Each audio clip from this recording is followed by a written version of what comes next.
एक नन्ही जान। एक छोटे से कस्बे के पार्क में एक बहुत सुंदर सा बगीचा था। वहां रंग बिरंगे फूल खिले रहते, बच्चे खेलते और बड़े लोग टहलने आते। इसी बगीचे की झाड़ियों में एक नन्ही चिड़िया ने घोंसला बनाया था। कुछ ही दिनों में उसने छोटे छोटे अंडे दिए और उनमें से एक प्यारी सी नन्ही जान, एक चूजा निकला। वो चूजा बहुत छोटा था, पंख अधूरे, उड़ने की ताकत नहीं, लेकिन आंखों में चमक और जिज्ञासा भरी थी। वो रोज अपनी माँ से पूछता, माँ, क्या मैं भी कभी उड़ पाऊंगा?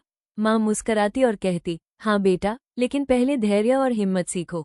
चूजा रोज कोशिश करता, कभी टहनी से गिर जाता, कभी पंख फड़फड़ाकर थक जाता। कभी कभी वो निराश होकर रोने लगता, माँ, मैं कभी उड़ नहीं पाऊंगा। तब माँ उसे प्यार से समझाती, बेटा, कोशिश करने वाले ही आगे बढ़ते हैं, हार मानने वाले कभी ऊंचाई तक नहीं पहुंचते। एक दिन बगीचे में कुछ बच्चे खेलने आए। उन्होंने उस छोटे चूजे को देखा और मजाक करने लगे। कोई उसे पकड़ना चाहता था, कोई पत्थर फेंक रहा था। चूजा डर से कांप रहा था। उसी वक्त वहां से गुजर रही आर्या दीदी ने बच्चों को रोक लिया। उन्होंने डांटते हुए कहा, ये एक नन्ही जान है, इसे चोट पहुंचाना पाप है। इंसान की असली ताकत दूसरों की रक्षा करने में है, न कि उन्हें तकलीफ देने में। बच्चे शर्मिंदा हुए और माफी मांगी। दिन बीतते गए, चूजे ने हार नहीं मानी।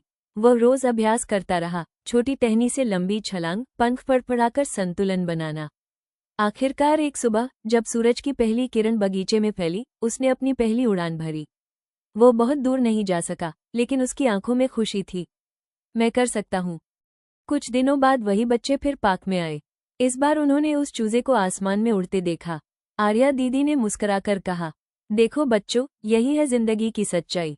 छोटी सी जान भी मेहनत और हिम्मत से उड़ सकती है, तो इंसान क्यों नहीं? बच्चों ने उस दिन समझा कि कभी किसी की कमजोरी का मजाक नहीं उड़ाना चाहिए, बल्कि उसकी मदद करनी चाहिए। कहानी की सीख, हर जिंदगी कीमती है, चाहे वो इंसान की हो या किसी नन्ही जान की। मेहनत और धैर्य से असंभव भी संभव हो जाता है। मजाक बनाने के बजाय हमें एक दूसरे का सहारा बनना चाहिए।